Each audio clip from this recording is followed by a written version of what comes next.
And first tonight, yes, the election campaign is on, with Peter Dutton kicking off in Queensland, then Western Sydney on the weekend and Tomago in the Newcastle region. And tonight, back in Brisbane with my mate Paul Murray. The Prime Minister started in Dutton's seat of Dixon in an aggressive sign he was coming after the opposition leader.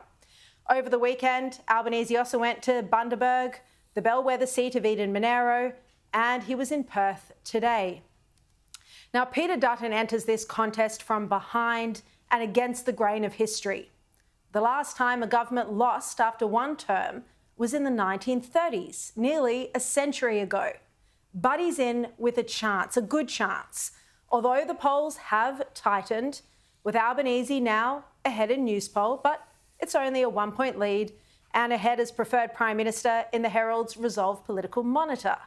But Freshwater's poll in the Fin Review still had the coalition ahead, just at 51-49, 2PP. Now there's a long way to go. It's still just under 5 weeks until polling day. And the scrutiny of Albanese's monumental broken promises and lies is only just beginning. The Australian reports today that Albanese promised before the last election that there'd be $275 off your power bills. And of course, it's a promise no one can forget.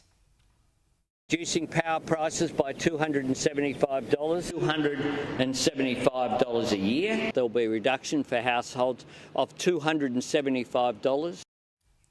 At the time, the Prime Minister, Albanese then, said that this promise was based on the most comprehensive modelling ever undertaken.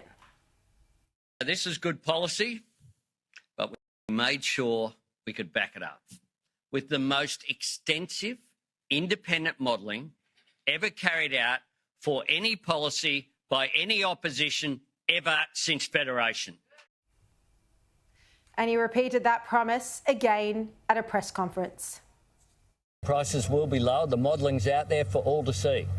We did independent modelling by Reputex, the most extensive modelling for any policy by any opposition since Federation. Well, that was a total lie, because now Albanese is walking away from this modelling, claiming, no, it couldn't be trusted, it was undertaken by someone else. It's Reputex's modelling. No, excuse me, you took, that was what you base your policies on. It's Reputex's modelling. You took ownership of that modelling. It's Reputex's modelling from that time. You don't support the modelling anymore. This is you walking away from that modelling. It's Reputex's modelling based upon the circumstances at that time. Well, this is simply a true reflection of Albanese's own character, his disregard for the truth or accountability. Another example.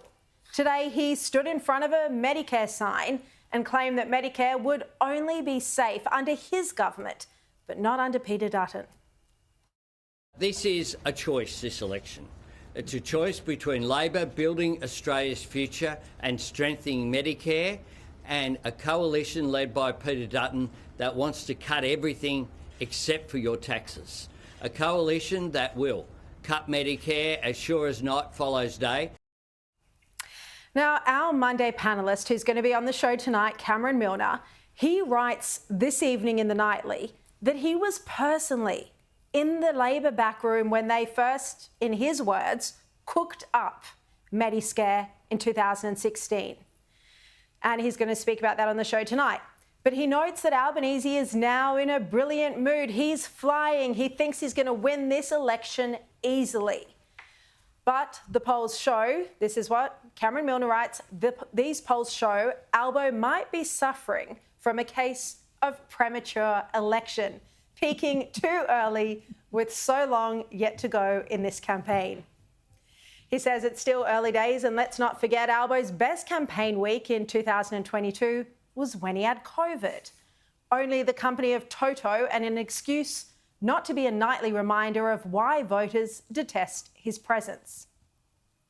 And Milner then goes on to say that he really hopes, for the Labor Party's sake, that Albanese doesn't condemn the party to being a one-term wonder through his self-harming actions, yes to the Albo voice, Copacabana retirement purchase, Qantas upgrades, and Nathan's Chairman's Lounge membership.